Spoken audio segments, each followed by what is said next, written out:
He thought his world had ended with the loss of his family, alone on a vast ranch, haunted by silence and memories.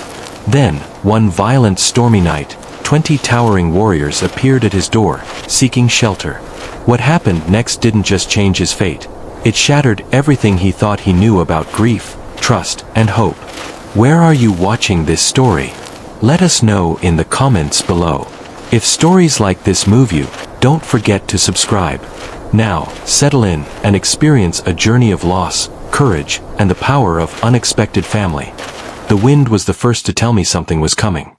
A low, mournful howl that twisted through the endless plains like a warning. I'd lived alone long enough to know every breath of air, every creak of wood, every whisper of grass, and when that wind changed, it meant trouble. My name is Jeremiah Cole, and this land was all I had left. The ranch stretched around me like a vast, silent kingdom, a sea of dry grass rolling under the open sky, broken only by the weathered fences and the lone silhouette of the farmhouse. It was a place where time passed in slow circles, measured by the sun and the seasons, and haunted by the ghosts I couldn't escape. Inside that house, the silence was thicker than dust. I sat at the head of a long scarred wooden table each night, setting 2 plates, one for me and one for her. The empty chair opposite was not just a piece of furniture. It was a monument to loss. To a life ended too soon, to a warmth extinguished. My wife, Clara, had been the heart of this place, her laughter the fire that made this house a home. She could coax a flower from the stubborn earth with a smile alone. But the fever took her in a merciless winter, stealing her light and leaving this hollow shell behind. Our son, Tommy, was my pride and my burden. When the war called him away, he went with the fierce hope of youth and the promise of honor in his eyes. He never came home. They brought me his name folded in a letter, a ghost on paper, a wound that never healed. So the days blurred together. I mended fences that led nowhere. I drew water for no one but myself. I spoke only to the horse that bore me across the empty fields. And I lived in the quiet tomb of memories. That night, the sky bruised into a dark purple, heavy with a storm. The wind shifted from a whisper to a roar, clawing at the corners of the house, rattling the shutters like the pounding of 1,000 fists. The rain came in sheets, slashing the windows, turning the world outside into a blur of water and shadow.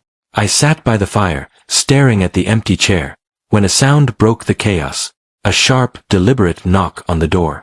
The first time, I thought I had imagined it. Then again, louder. A summons cutting through the storm's fury. My hands trembled as I reached for the old rifle mounted above the hearth. Every muscle tensed, every instinct screaming to keep the door closed. But something else tugged at me, a memory of Clara's voice, of her kindness. The latch lifted, the door flew open, and the storm rushed in with them. There, framed in the wild tempest, stood 20 towering figures, warriors whose presence filled the doorway like the coming of a storm itself. Their bodies were strong and broad, their faces stoic beneath dripping black hair, their eyes deep pools of shadow. The leader met my gaze without fear, his face carved with the lines of hard years.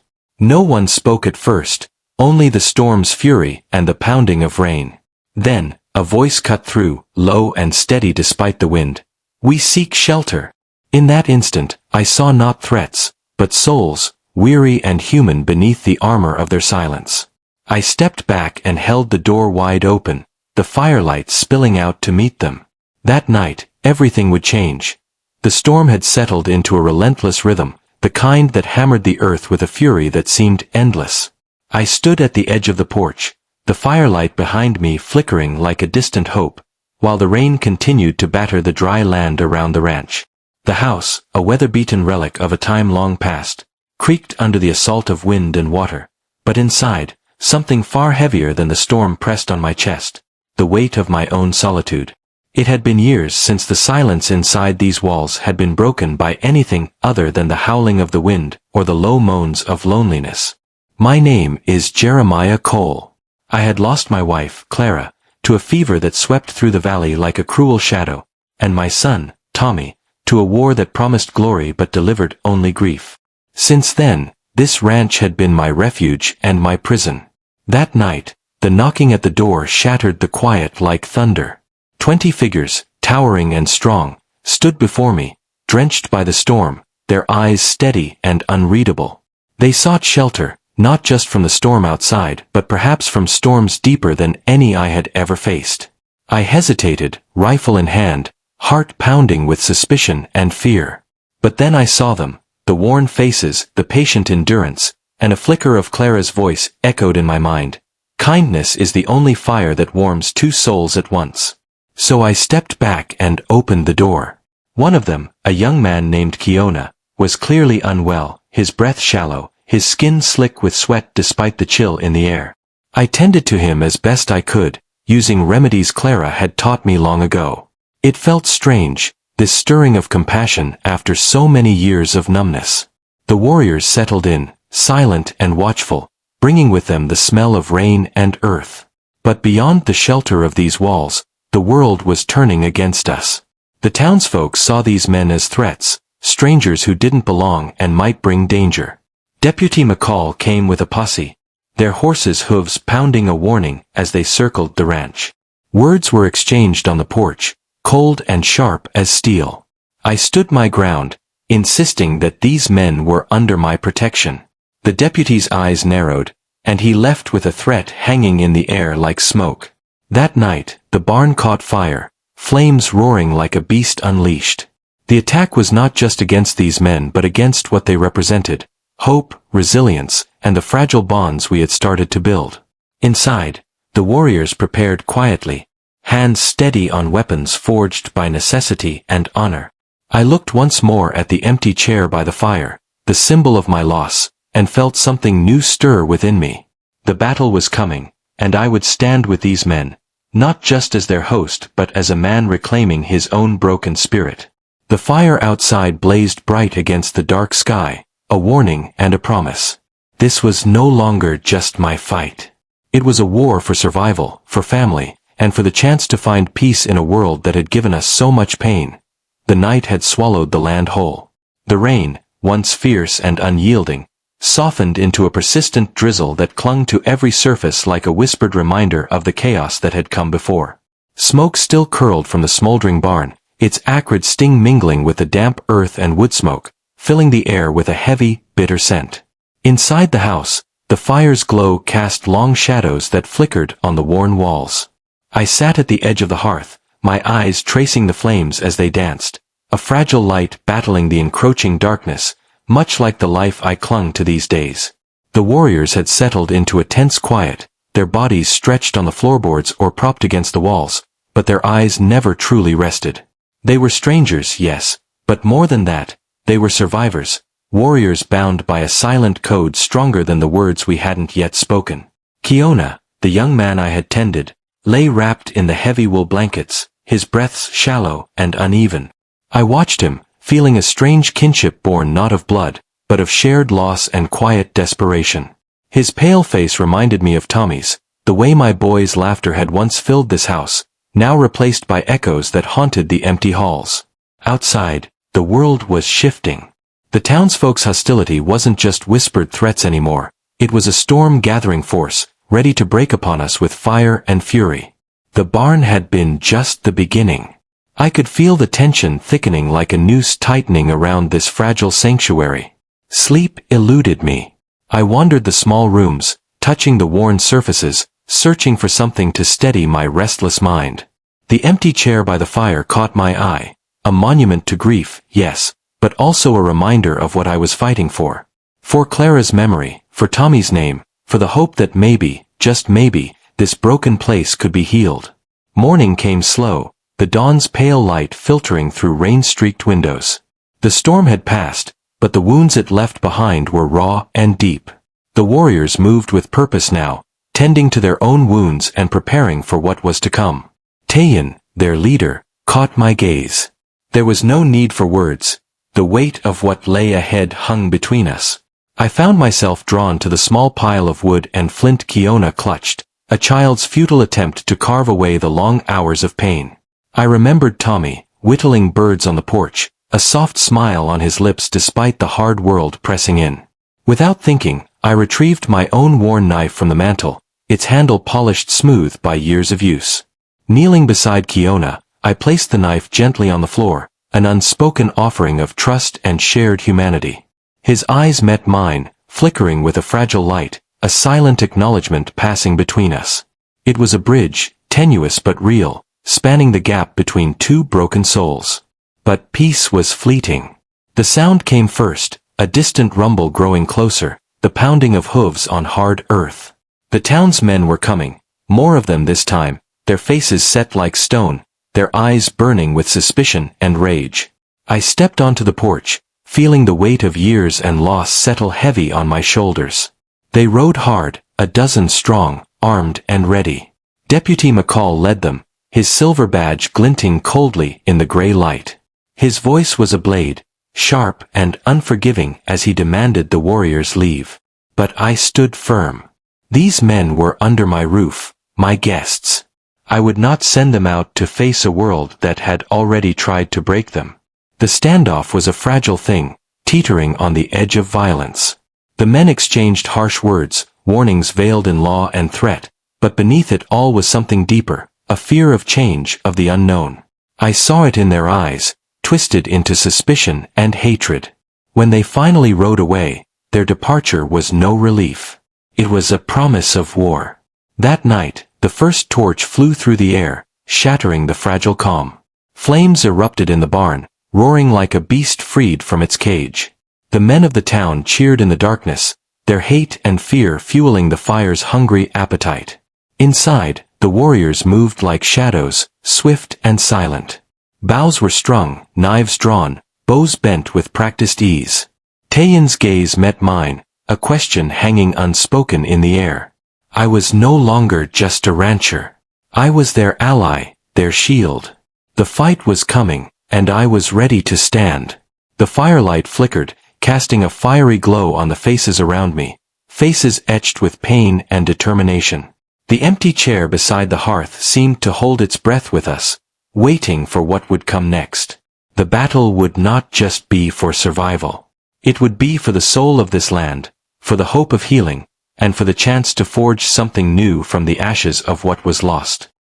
The rain had finally ceased, leaving behind a heavy, damp silence that pressed against the skin like a memory too sharp to forget. The air smelled of wet earth and smoke, mingled with the faintest trace of pine from the scattered boughs the warriors had brought inside. The quiet was unnatural, stretched tight like a drawn bow, waiting for release. I sat by the fire again, tracing the worn grain of the wooden table where two plates still sat.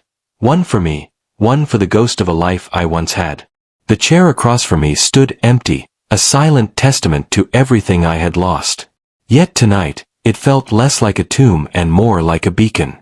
A reminder that even in the deepest grief, there was room for light. Kiona's fever had broken, though his weakness remained.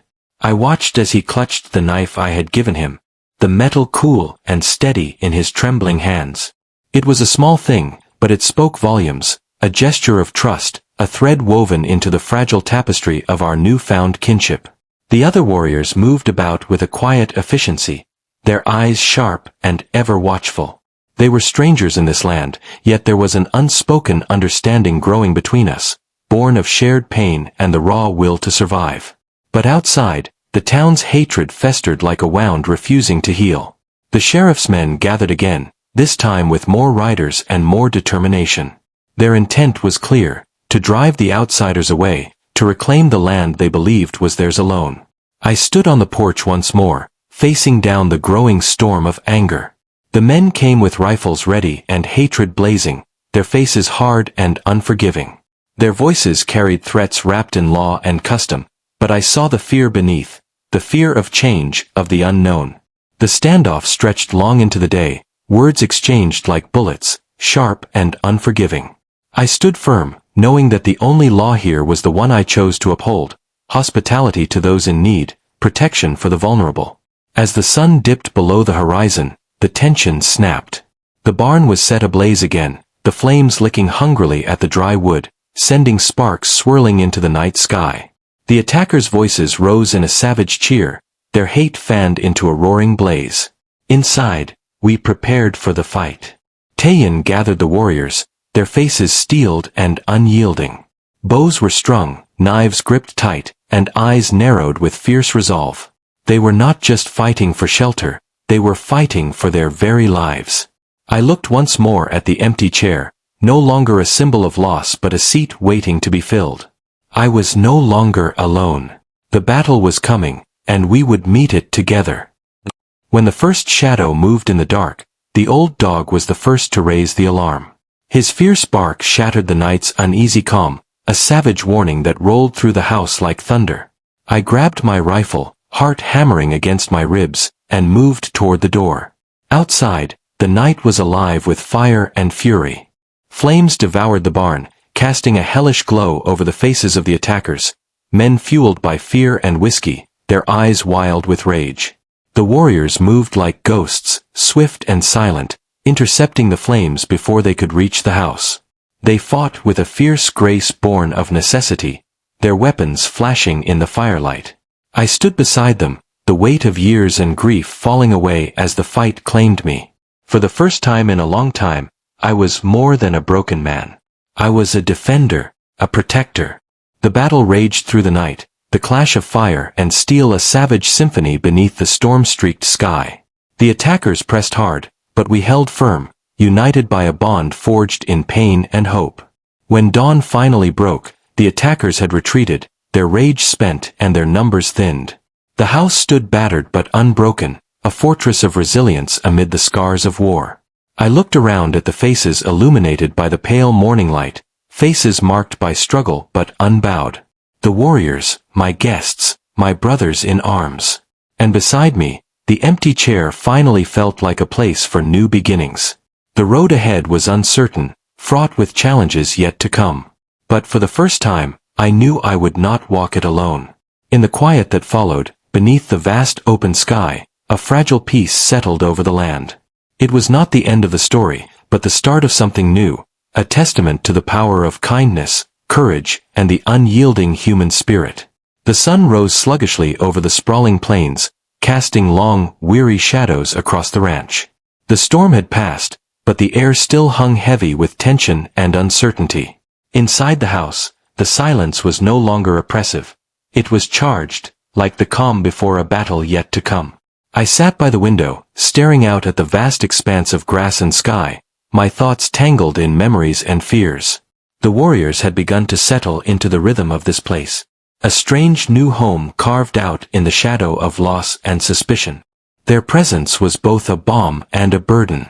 They were strong, proud men, but the sickness in Kiona's eyes reminded me that even the strongest bodies could be fragile. I found myself drawn into their world in ways I hadn't expected, watching, learning, feeling the stirrings of something I'd buried long ago. Days passed slowly, each one marked by quiet gestures of trust and shared survival. We worked together, mending fences, gathering firewood, tending the land, as if the act of rebuilding could somehow mend the fractures in our souls. There was little need for words. Our connection was forged in glances, in the shared language of hardship and hope. But outside, the threat loomed larger with every passing hour. The townsfolk's hostility hadn't waned. If anything, it had hardened into something more dangerous. Rumors spread like wildfire, whispers of savages hiding on the ranch, of danger lurking behind friendly smiles. The deputy and his posse made their patrols more frequent, their gazes sharper, their hands never far from their weapons. One evening, as the sun dipped low, I found myself standing on the porch once again. The warriors were inside, tending to Kiona, who was growing weaker despite our best efforts. The empty chair by the fire felt heavier than ever, a silent reminder of all that had been lost and all that was still at stake. A rider approached from the road, dust trailing behind him like a shadow. It was Josiah, a man from town whose eyes rarely missed a chance to sneer.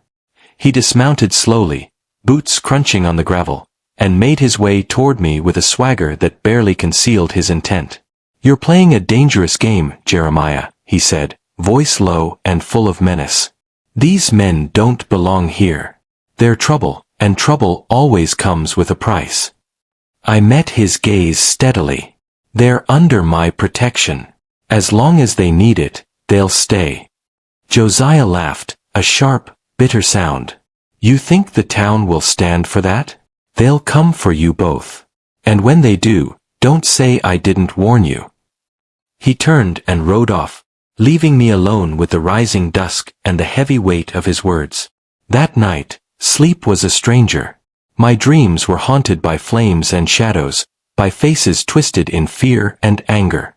I awoke to the sound of footsteps, quiet, deliberate, outside the door. Tayan was there, his eyes reflecting the flickering firelight, a silent question in his gaze.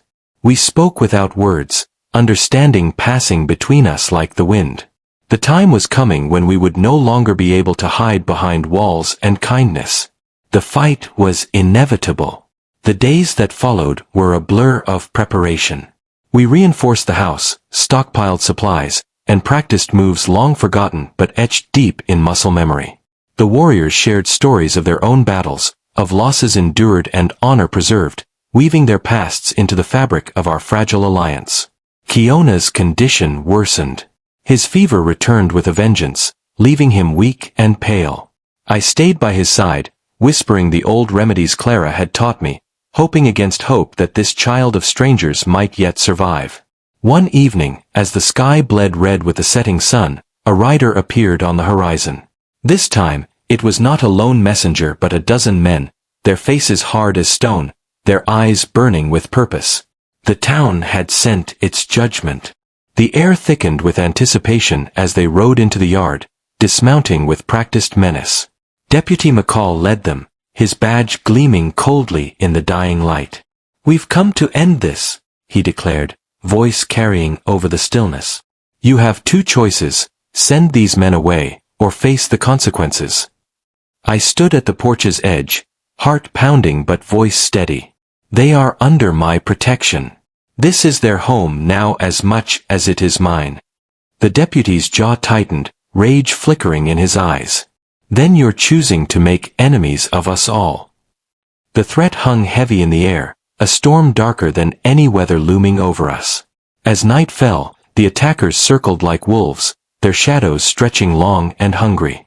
Inside, the warriors readied themselves, their faces set with grim determination. The house creaked and groaned beneath the weight of the coming storm, a fortress standing against the tide of hatred. I looked once more at the empty chair by the fire, no longer just a symbol of loss but a seat waiting to be claimed by new stories.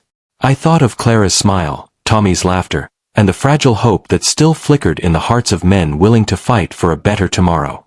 The battle was on the horizon. The war for this land, this home, and the chance to rewrite the story of solitude and sorrow. And I was ready to stand, no longer alone. The night grew thick and heavy, swallowing the land in a dense, uneasy silence. Inside the house, every creak of the floorboard echoed like a gunshot. The storm that had battered us days ago seemed a distant memory compared to the tempest now gathering on the horizon, one born not from nature but from the deep-rooted fear and hatred festering in the hearts of those outside. I found myself pacing the small room, the fire's warm glow doing little to chase away the chill that clung to my bones. The warriors, calm and silent, sat around the hearth, their faces unreadable but their eyes sharp with alertness. They moved with a grace forged by countless battles, a quiet strength I was still learning to understand. Kiona lay on the bed in the corner, pale and weak, his shallow breaths a stark reminder of the fragility of life amidst this chaos. I knelt beside him, brushing damp strands of hair from his forehead. His fingers, trembling yet stubborn, clutched the worn whittling knife I'd given him days ago. It was more than a tool, it was a symbol of trust, a fragile thread woven between us. Outside, the soft patter of footsteps and muffled voices reached our ears, a sinister lull before the storm. The townsfolk had come. They had brought their anger, their rifles, and their thirst for control. The door rattled under the pounding of heavy fists. A harsh voice called out, filled with venom and false righteousness. "We warned you, Jeremiah. This ends tonight. You either turn those savages out or you face the consequences." I took a deep breath, feeling the weight of every moment pressing down. My hand moved to the old rifle above the mantel, its familiar heft grounding me. But it was not just a weapon. I was holding on to a promise. A promise that I would protect those who had nowhere else to go, even if it meant standing alone against a tide of hatred. The door burst open, the wind tearing through the room like a living thing. Flames from the torches outside cast flickering shadows on the walls, monstrous shapes dancing in the firelight. The townsmen spilled in, their faces twisted in rage, their rifles raised. But we were ready. The warriors moved as one, silent and swift. Their bows sang through the night, arrows finding their marks with deadly precision. Knives flashed in the firelight, a dance of steel and survival. The house, our sanctuary, became a battleground, a crucible where courage was tested and bonds forged in fire. I fought beside them, the rifle steady in my hands, the ghosts of my past replaced by the fierce determination of the present. The empty chair by the fire no longer symbolized loss, it was now a throne of defiance and hope. The battle raged through the night, the clash of wills as fierce as the clash of weapons. The attackers, though fierce and numerous, were met with a wall of unyielding resistance. One by one, they faltered, their rage swallowed by the fire they had ignited. When dawn finally broke, the battlefield was quiet. The air was thick with smoke and sorrow, but the house stood. The warriors, battered but unbroken, gathered near the hearth. Kiona, though still weak, opened his eyes and offered a faint, grateful smile. I looked around at the faces marked by pain and determination. These men were no longer strangers, they were my family. And in that moment, I felt something I hadn't dared to feel in years: hope. The road ahead would be long and uncertain. The scars of this night would linger, and the fight for acceptance was far from over. But we had won something precious, a chance to rebuild, to heal, and to stand together against the darkness. The empty chair was no longer empty. It was filled with the presence of those who had come to stay, who had taught me that even in the deepest sorrow, there was strength to be found in kindness, courage, and the bonds we forge. As the sun rose higher, casting its golden light over the land, I knew this was just the beginning. Together, we would face whatever came next. And in the heart of this battered house, a new story was being written, one of resilience, friendship, and the enduring power of humanity. The quiet that followed the battle was not the peace I had once imagined. It was fragile, brittle, like the thin ice on the pond that could crack beneath a single wrong step. The dawn light illuminated the battered walls and scorched earth outside, revealing the cost of the night's storm. Yet inside the house, a new kind of warmth began to spread, a sense of hard-won trust, fragile but real. Kiona rested quietly, the fever's grip loosening bit by bit. I stayed close, watching the rise and fall of his chest, his pale face framed by damp strands of hair. The boy's resilience was astounding, but I knew healing would take time, both for his body and for the invisible wounds we all carried. The warriors moved with a calm that belied their exhaustion.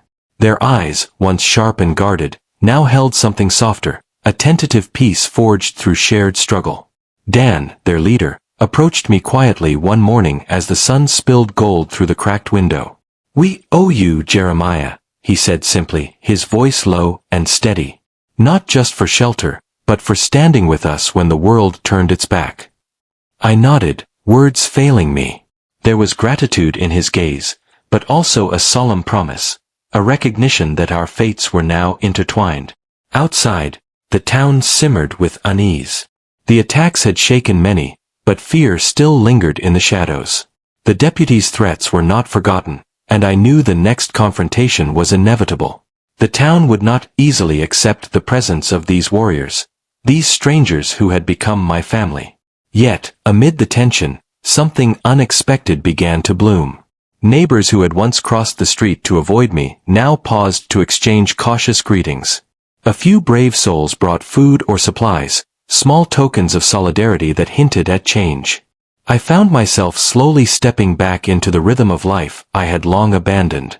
The land demanded attention, the fences needed repair, the fields needed tending, and the cattle still roamed under my watchful eye. But now, I was not alone. The warriors shared the labor, their strength turning heavy tasks into shared effort. Together, we began to rebuild more than just fences. We rebuilt trust. One afternoon, as the wind whispered through the tall grass, I sat by the fire with Dan and Tayan. Our conversation was sparse but meaningful, filled with the unspoken understanding of men who had seen too much yet hoped for more. "We fight not just for survival," Dan said quietly, "but for a future where our children need not fear the night." His words struck a chord deep within me. For years, I had lived behind walls built of grief and silence. Now, those walls were coming down, brick by brick, replaced by the fragile but fierce bonds of family and friendship. As weeks turned to months, the seasons shifted. The harsh winter gave way to a spring bursting with life. The ranch, once a lonely kingdom of silence, echoed with new sounds, laughter, footsteps, the steady rhythm of shared work. Keona's health improved steadily, his youthful spirit rekindled by the care and kindness surrounding him. He began to whittle again, small figures emerging from blocks of wood, birds, horses, and warriors. Each carving was a small miracle, a testament to survival and hope. Yet, the peace was uneasy.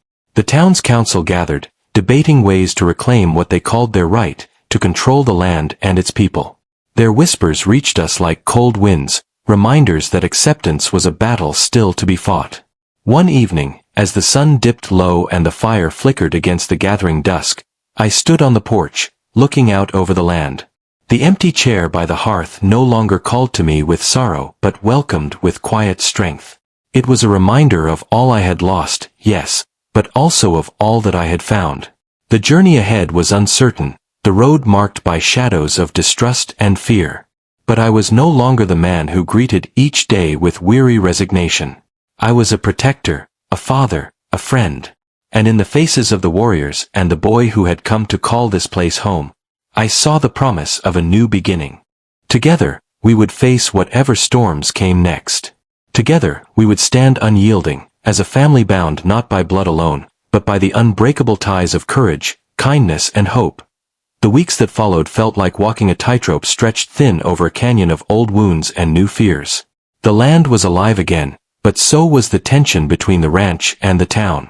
Each sunrise brought light, but also the knowledge that the fragile peace we had carved out was only a thin veneer over something far more volatile. The warriors, now more like family than strangers, moved through the ranch with a purpose that was both soothing and fierce.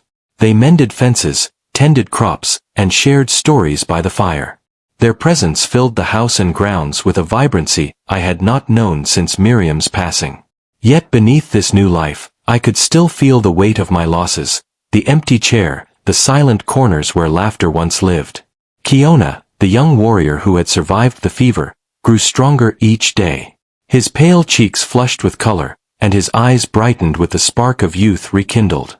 Watching him whittle little wooden horses and animals, I often caught myself smiling, something I hadn't done freely in years. His fragile hands shaping wood were a quiet testament to resilience and hope. But beyond our little sanctuary, the undercurrent of hostility from the town never ceased. The deputy's warnings were no longer just words. Groups of men began to patrol closer to the ranch, their presence a dark cloud that threatened to break at any moment.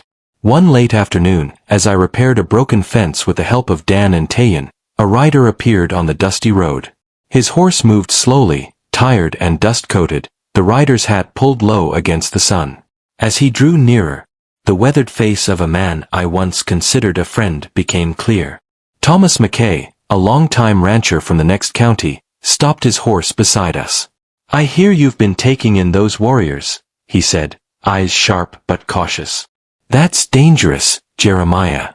The town's got eyes on you, and they're ready to act." I met his gaze steadily. "They're under my protection. They're more than warriors, they're family now." He spat on the ground. Family or not, people don't take kindly to outsiders showing up on their doorstep and changing the way things are. "You're playing with fire." His words echoed the warnings I'd heard before, but the look in his eyes was more than just fear. It was anger, suspicion, and the stubbornness of a man unwilling to change. That evening, the council of townsfolk gathered again, voices rising in heated debate. They called us invaders, threats to their way of life, a stain on the land that had been theirs for generations. Their demands were simple. The warriors must leave, or the town would take matters into their own hands. I watched from the window as shadows lengthened and voices grew louder. The past seemed to press down on us like a dark cloud, threatening to suffocate the fragile peace we had built. Inside, Dan and the others remained calm, but I sensed their unease. The stories they shared by firelight no longer held the same warmth. They spoke of battles fought and lost, of homes burned and families torn apart. Their eyes held a quiet sadness, a knowledge that this fight might be the most difficult yet. One night, as the moon hung low and silver in the sky, I sat by Kiona's bedside. The boy's breathing was steady, but his eyes were restless, filled with dreams of distant lands and unspoken fears. I reached out, taking his hand in mine, a small gesture that carried the weight of a promise. "You are safe here." The silence between us was profound. It spoke of pain and hope intertwined, of scars not yet healed but slowly fading. In that quiet moment, I understood that this ranch was no longer just my domain. It was a refuge, a beacon for those seeking shelter from the storms of the world. The following days were a blur of preparation and tension. We fortified the house and grounds, training together, sharing skills and knowledge. The men who had once been strangers became a united front, bound by a shared cause stronger than any fear or hatred outside our walls. The townsfolk's patience was thinning. The threats became bolder, the patrols more frequent. One morning, a messenger arrived bearing a chilling ultimatum: leave the land within 3 days, or face a force that would not take no for an answer.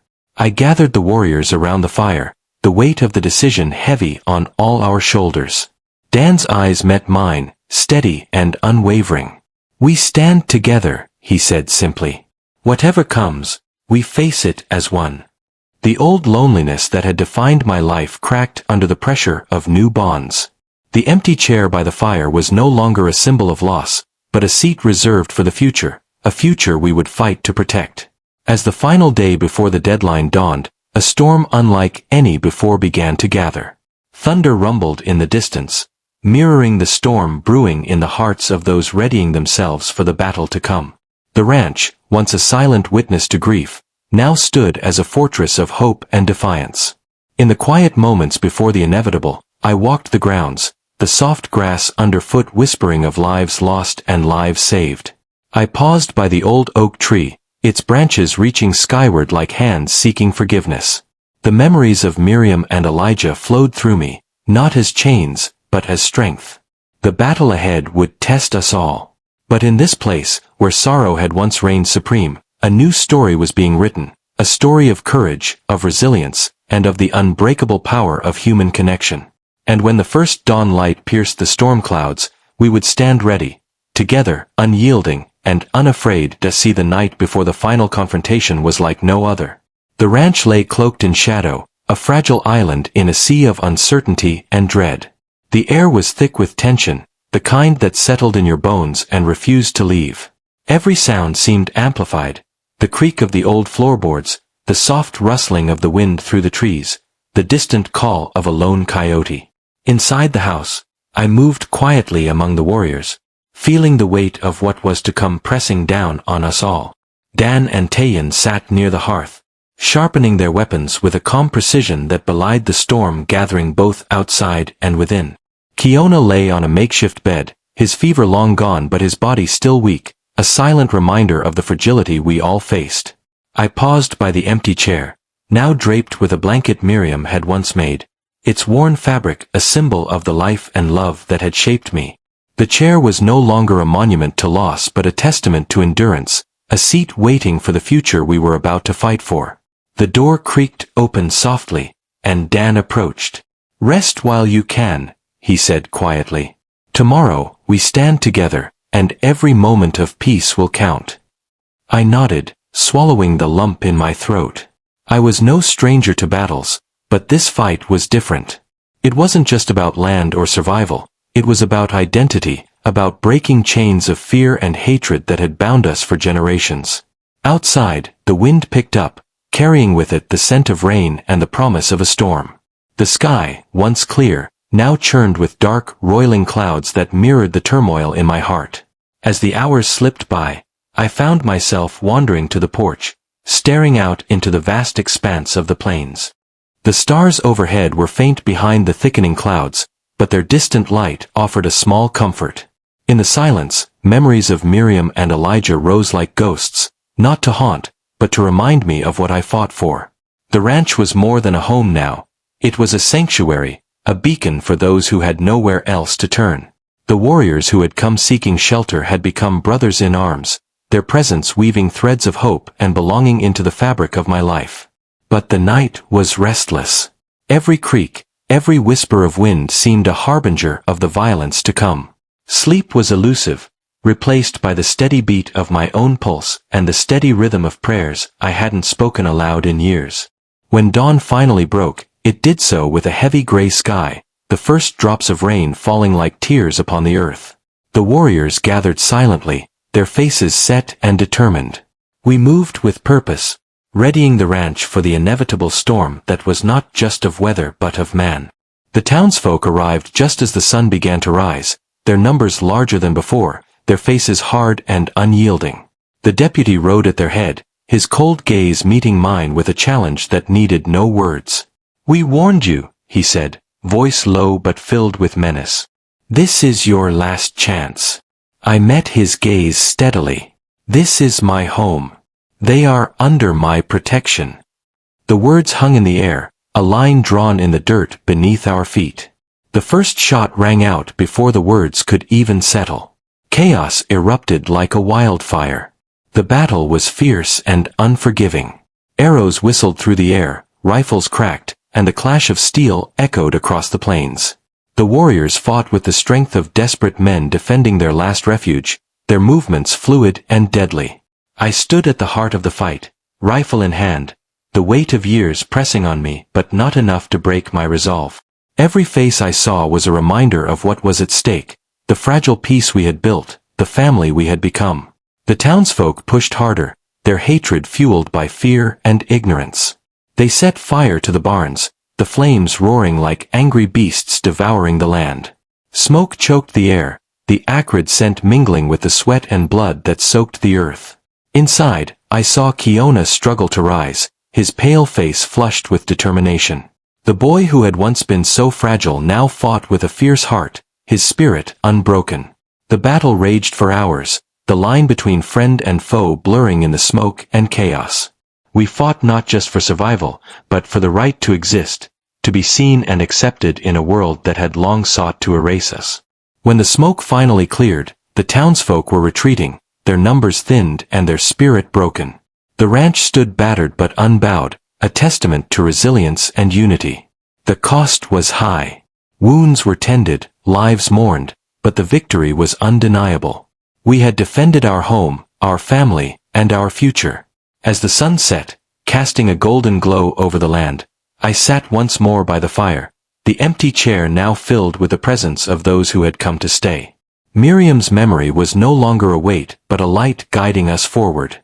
In the quiet that followed, I felt a peace I had not known in years, a peace born from the strength of community, the power of forgiveness, and the unbreakable bonds forged in the crucible of struggle. The road ahead would still be hard, the scars of battle slow to heal. But together, we had planted a seed of hope in the harsh soil of the frontier, a seed that, with care and courage, would grow into a new legacy. And as the stars emerged once more in the clearing sky, I knew that no matter what storms came next, we would face them as one, stronger, united, and unafraid. The dawn after the battle arrived in muted colors, as if the sky itself was cautious, hesitant to burst forth with the brilliance of day after witnessing the violence of night. The ranch lay quiet now, the flames that had devoured the barn finally extinguished, leaving behind a skeletal frame blackened and raw against the pale morning light. The acrid smell of smoke clung to the air, mixing with the scent of wet earth and trampled grass, a stubborn reminder of the fight that had almost consumed us all. I moved through the wreckage slowly, feeling the weight of every broken plank, every charred beam as if they were fragments of my own soul. The warriors gathered around me, their faces marked by soot and exhaustion, but also by a fierce pride that flickered like embers ready to ignite again. They had stood by me, fought beside me, and now we were the survivors of a war not just for land but for dignity and hope. Kiona was there too, leaning against Dan, his breathing still shallow but steady.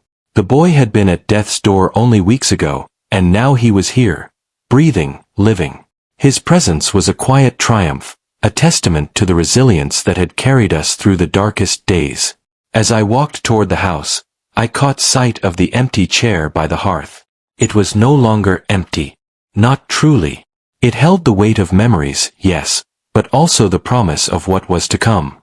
I reached out and ran my hand along its worn wood, feeling the echoes of Miriam's laughter and Elijah's gentle presence ripple through the grain. That chair had once been a symbol of grief and loneliness. Now it was a beacon of the family we had forged in the fire of hardship. The morning rituals began, tending to wounds, rebuilding fences, and salvaging what could be saved from the ruined barn. The warriors worked with a quiet determination, their movements steady and purposeful. I found myself side by side with Tayan, repairing a fence post where the battle had left a gap wide enough for a horse to slip through. He glanced at me, his dark eyes reflecting the same weariness I felt. "The town won't forget this," he said softly. "They'll be back, stronger, angrier." I nodded grimly. "We have to be ready.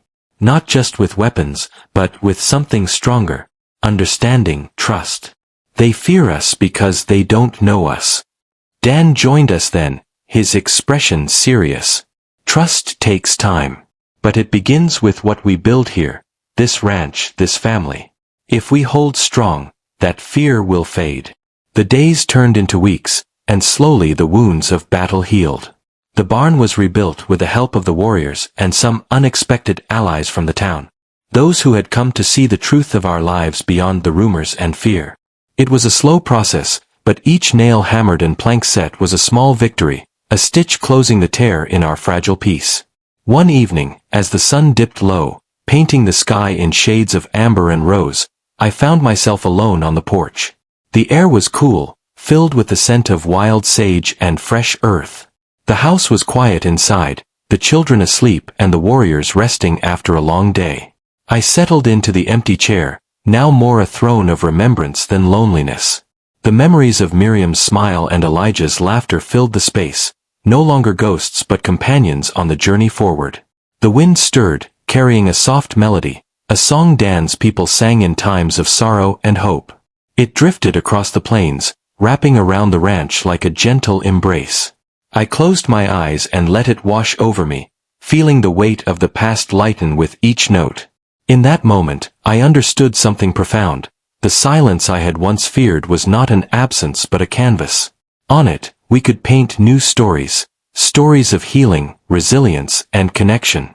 The following morning, a visitor came to the ranch. It was a woman from the town, Clara Jameson, known for her quiet kindness and sharp mind. She carried a basket of fresh bread and herbs, a peace offering born not of obligation but of genuine goodwill. "I wanted to see for myself," she said simply, eyes steady, "to understand what it is you're protecting here." I welcomed her in, grateful for the gesture. Over the next hours, we talked, not just of the past, but of what lay ahead. She spoke of the town's fears, their need for security, and also their yearning for peace. I shared our story, the losses, the battles, and the hope that had grown from the ashes. It was the beginning of a new chapter, a fragile bridge between two worlds that had long stood divided. Together, we dreamed of a future where the ranch and town could coexist, where fear would give way to understanding, and where the empty chair by the fire would always have a place at the table for those willing to sit and listen. The path would not be easy. There would be setbacks, moments of doubt, and scars that never fully healed. But now, I was no longer alone. The warriors who had come in the storm were family, and the town, once a hostile shadow on the horizon, showed signs of light. As the sun rose higher, casting golden rays over the land, I stood with Dan, Kiona, and the others, feeling the steady pulse of life and hope beneath our feet. The journey had been long and painful, marked by loss and struggle. But in the heart of the frontier, amidst the wild grass and endless sky, we had found something rare and precious, home. And that, more than anything, was worth fighting for. The days that followed felt like the quiet after a storm's roar, the kind of stillness that settles deep into your bones, heavy with the weight of what's been lost and what's yet to come. The battle was over, but the war for acceptance and peace was far from won. I found myself standing at the crossroads of grief and hope, the jagged edges of my past still sharp beneath the tentative new bonds I was trying to weave. Morning light filtered through the dusty windows of the ranch house, casting long shadows on the worn floorboards. The empty chair by the fire, once a tomb of memories, now held a blanket, a silent promise that it was no longer a symbol of loss but of welcome. It was a quiet monument to the journey I had made from solitude to community. Dan sat across from me, his eyes reflecting the tired wisdom of a man who had seen too many winters and too many battles.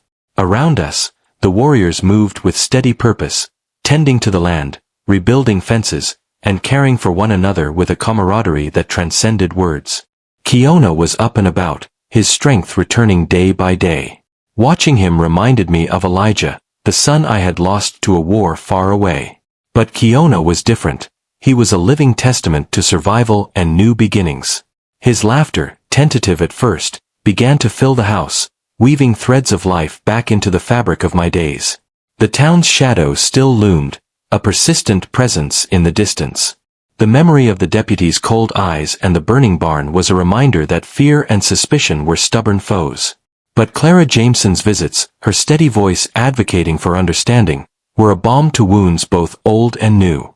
One afternoon, Clara brought a small group from the town, a handful of farmers, shopkeepers, and even the local preacher.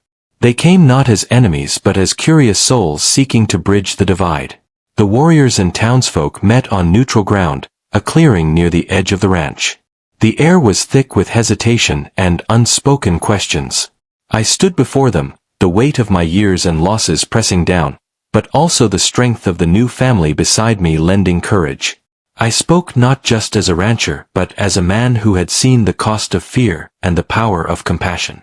We all come from different worlds, I said, voice steady despite the pounding of my heart. But out here, beneath the same sky and on the same earth, those differences matter less than our shared dreams. Dreams of safety, of home, of peace. Dan stepped forward, his presence commanding yet calm. We are not so different. Our stories are written with pain, yes, but also with resilience. Together, we can build something stronger than walls and weapons. The townsfolk listened, some with doubt, others with cautious hope. Small hands were shaken, words exchanged, and for the first time in a long while, bridges began to form where once there were only walls. In the weeks that followed, the ranch became a place of gathering, not just for us but for the town as well. Potlucks and shared meals, storytelling around the fire, and quiet conversations beneath the stars began to knit the fractured community closer. I found myself teaching Kiona and a few of the town's children how to whittle wood, something Elijah and I had shared long ago. The simple act of carving shapes from raw timber became a language of connection, a way to heal wounds that words could not touch. Evenings were no longer haunted by silence but filled with the murmur of friendship and laughter. Miriam's song seemed to echo through the walls once more, not in memory alone but in the lives of those who had come to call this place home. One night, as the fire flickered low and the stars blazed bright overhead, I sat once again in the old chair. It felt different now, not heavy with sorrow, but light with possibility. I looked around at the faces of those who had stood by me, warriors, townsfolk, friends. We were a mosaic of past and present, pain and hope, loss and love. The wind whispered through the open windows, carrying with it the scent of sage and wildflowers, a reminder that life always finds a way to bloom, even in the harshest soil. I closed my eyes and let the memories come, not to chain me but to remind me of the journey that had led us here. Miriam's gentle smile, Elijah's eager hands, Dan's steady gaze, Kiona's bright spirit, all woven into the story of a man who had learned that strength lies not in solitude, but in the courage to open one's heart again. The frontier had been a place of ghosts and silence, but now it was alive with voices, voices of the past and present, weaving together into a chorus of resilience and renewal. As the fire's warmth embraced me, I knew the road ahead would still be long and uncertain. There would be challenges, setbacks, and days when the shadows of fear and loss threatened to return. But I was no longer alone. Together, we had built a sanctuary not just of wood and stone, but of trust and humanity. The empty chair by the fire was no longer a symbol of what was gone, but a promise of what could be.